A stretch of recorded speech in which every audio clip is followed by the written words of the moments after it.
Everyone, कैसे हैं आप लोग। तो जैसा कि आप लोगों को पता है हम इंडियन ज्योग्राफी का रिवीजन कर रहे हैं और उसमें जो हमारे 2 टॉपिक खत्म हो गए हैं। तीसरा टॉपिक जो हमारा अपवाह तंत्र चल रहा है उसमें भी हम 43 क्वेश्चन का रिवीजन लास्ट वीडियो में कर चुके हैं। क्वेश्चन नंबर 44 का रिवीजन हम आज करेंगे। तो क्वेश्चन नंबर 44 है, सोन नर्मदा और महानदी का उत्पत्ति स्थल अमरकंटक कहाँ स्थित है। जो अमरकंटक है वो कहाँ स्थित है, मैकाल श्रेणी में स्थित है। ठीक है। बेतवा नदी निम्नलिखित में से किस दिशा में बहती है। जो बेतवा है वो निम्नलिखित में से कौन सी दिशा में बहती है। तो इसका करेक्ट आंसर जो है वो बी है, क्योंकि बेतवा जो है वो दक्षिण पश्चिम से उत्तर पूर्व की ओर बहती है। बेतवा कहाँ बहती है, दक्षिण पश्चिम से उत्तर पूर्व की ओर बहती है। तो क्वेश्चन नंबर 46 है, कौन सी नदी बिहार और पश्चिमी उत्तर प्रदेश के बीच सीमा बनाती है। कौन सी ऐसी नदी है जो बिहार एवं पश्चिमी उत्तर प्रदेश के बीच सीमा बनाती है। तो इसका जो करेक्ट आंसर है वो उपयुक्त में से कोई नहीं है। ठीक है, क्योंकि बिहार एवं उत्तर प्रदेश के बीच जो नदी सीमा बनाती है वो नदी जो है उस नदी का नाम है गंडक एवं कर्मनासा। क्वेश्चन नंबर 47 है, कृष्णा गोदावरी नदी विवाद किन राज्यों के बीच है। जो कृष्णा और गोदावरी नदी का जो विवाद चल रहा है वो कर्नाटक एवं आंध्र प्रदेश के बीच चल रहा है। किसके बीच चल रहा है, कर्नाटक एवं के बीच है। क्वेश्चन नंबर 48 है, पेन्नार नदी का उद्गम स्थल कहाँ है।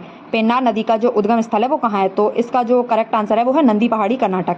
कहाँ पे है, नंदी पहाड़ी कर्नाटक। क्वेश्चन नंबर 49 है, निम्नलिखित नदियों में से कौन सी नदी मुहाना बनाती है। निम्नलिखित में से कौन सी नदी ऐसी है जो मुहाना बनाती है।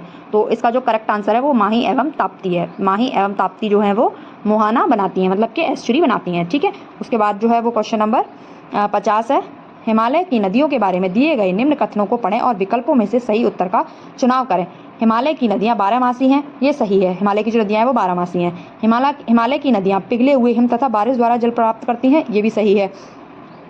नेक्स्ट है, तीसरा है, हिमालय की नदियाँ अपने ऊपरी भाग में विसर्पों का निर्माण करती हैं। तो ये जो है ये गलत है। हिमालय की जो नदियाँ हैं वो विसर्पों का निर्माण नहीं करती हैं, बल्कि हिमालय की जो नदियाँ हैं वो गॉर्ज का निर्माण करती हैं। ठीक है।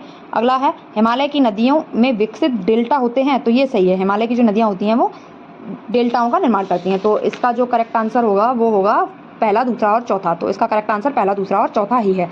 तो नेक्स्ट क्वेश्चन है, यद्यपि प्रायद्वीपीय पठार की सामान्य ढलान पूरब की तरफ होती है, लेकिन फिर भी कुछ नदियां पश्चिम की तरफ बहती हैं। इनकी पहचान कीजिए। कौन सी ऐसी नदियां हैं जो पश्चिम की तरफ बहती हैं। तो करेक्ट आंसर है इसका नर्मदा एवं तापी जो है वो पश्चिम की तरफ बहती हैं। ठीक है।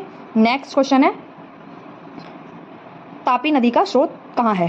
तापी नदी का जो स्रोत है वो कहाँ है। तो इसका जो करेक्ट आंसर है वो क्या है, त्र्यंबकम पठार, दंडकारण्य, या फिर मुल्ताई, या फिर तलकावेरी। तो इसका जो करेक्ट आंसर है वो मुल्ताई है। ठीक है। क्वेश्चन नंबर 53 है, नर्मदा तापी द्रोणी निम्नलिखित राज्यों में से किससे होकर गुजरती हैं। नर्मदा तापी द्रोणी निम्नलिखित में से किन राज्यों से होकर गुजरती हैं। तो इसका जो करेक्ट आंसर है वो है मध्य प्रदेश एवं गुजरात। तो आज जो है हम क्वेश्चन 53 तक ही रिवीजन करेंगे। बाकी के जितने भी क्वेश्चन है उनका